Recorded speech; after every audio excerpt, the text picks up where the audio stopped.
شمالی Waziristan security forces کے operation میں بھارتی سرپرستی میں کام کرنے والے 14 خارج ہلاک۔ پاک فوج کے شعبہ تعلقات عامہ ISPR کے مطابق بھارتی پراکسی فتنة الخارج سے تعلق رکھنے والے خارج کی موجودگی کی اطلاع پر انٹیلیجنس پر مبنی آپریشن کیا گیا۔ علاقے میں پائے جانے والے کسی بھی دوسرے بھارتی اسپانسر شدہ خارجی کو ختم کرنے کے لیے کلیئرنس آپریشن جاری ہے۔ ISPR کا کہنا تھا کہ پاکستان کی سیکیورٹی فورسز ملک سے بھارتی اسپانسرڈ دہشت گردی کی لعنت کو ختم کرنے کے لیے پرعزم ہے۔ وزیر اعظم شہباز شریف، صدر مملکت اور وزیر داخلہ نے شمالی وزیرستان کے علاقے دتا کیل میں سیکیورٹی آپریشن میں بھارتی حمایت یافتہ فتنة الخارج کے 14 دہشت گردوں کو جہنم رسید کرنے پر سیکیورٹی فورسز کو خراج تحسین پیش کیا۔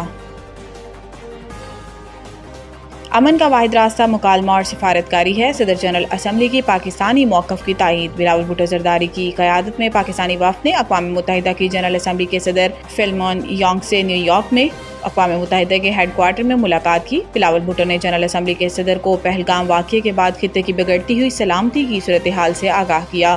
انہوں نے اس بات پر زور دیا ہے کہ جنوب ایشیا میں پائیدار امن اقوام متحدہ کے چارٹر اور سلامتی کونسل کی متعلقہ قراردادوں کے مطابق مسئلہ جموں کشمیر کی منصفانہ اور پرامن حل کے بغیر ممکن نہیں۔ سابق وزیر خارجہ نے مزید کہا کہ عالمی برادری کو چاہیے کہ سنتاس معاہدے کی بحالی اور پاکستان و بھارت کے درمیان جامع مکالمے کا آغاز کے لیے اپنا کردار ادا کرے۔ اقوام متحدہ کی جنرل اسمبلی کے صدر نے اقوام متحدہ کے ساتھ پاکستان کی مسلسل شمولیت کو سراہا۔ انہوں نے زور دیا ہے کہ امن کا واحد راستہ مکالمہ اور سفارتکاری ہے۔ انہوں نے اقوام متحدہ کے چارٹر اور بین الاقوامی قانون کی پاسداری کی ضرورت پر زور دیا ہے۔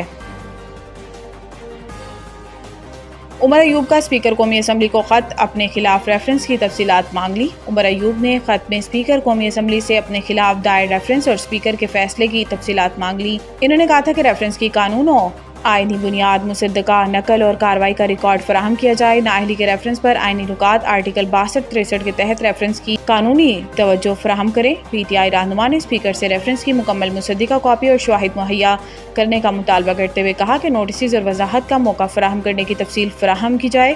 انہوں نے تیسرے فریق کی درخواستوں کی بنیاد پر ریفرنس پر وضاحت بھی مانگی ہے۔ عمر ایوب کا کہنا تھا کہ آرٹیکل 63(2) کے تحت اسپیکر کی صوابدیدی نظیریں بھی دی جائیں۔ خط میں عمر ایوب نے ریفرنس پر اسپیکر کی ذہنی تسلی ثابت نہ ہونے پر اعتراض اٹھاتے ہوئے کہا کہ قانونی عمل، شفافیت اور منصفانہ کارروائی کے لیے تفصیلات بھی بھیج دیں۔ عمر ایوب نے پارلیمانی وقار اور جمہوری اعتماد کی بنیاد پر ریکارڈ فوری فراہم کرنے کا مطالبہ کیا ہے۔ لبیک اللہم لبیک کی صداؤں کے ساتھ مناسک حج 1446 ہجری کا آغاز آج سے ہو گیا۔ پاکستان سمیت دنیا بھر کے لاکھوں عازمین حج میں نام قائم دنیا کی سب سے بڑی خیمہ بستی کی جانب روانہ ہو رہے ہیں، جہاں وہ آج کا دن عبادات، دعا اور استغفار میں گزاریں گے۔ اس سال مجموعی طور پر 20 لاکھ سے زائد عازمین حج کی شرکت متوقع ہے، جن میں لاکھوں مقامی اور غیر ملکی افراد شامل ہیں۔ مناسک حج کے پہلے روز حجاج کرام منا میں قیام کریں گے، جبکہ کل 9 ذی الحج کو وہ رکن اعظم وقوف عرفہ کے لیے میدان عرفات روانہ ہوں گے۔ میدان عرفات میں امام کعبہ شیخ صالح بن عبداللہ بن حمید مسجد نمرہ میں خطبہ حج دیں گے اور نماز ظہر و عصر کی امامت کریں گے۔ مقامات مقدسہ منا، مزدلفہ اور عرفات میں حجاج کرام کی صحت و سلامتی کو یقینی بنانے کے لیے فیلڈ ہاسپٹل، ڈسپنسری اور عارضی کلینکس قائم کیے گئے ہیں۔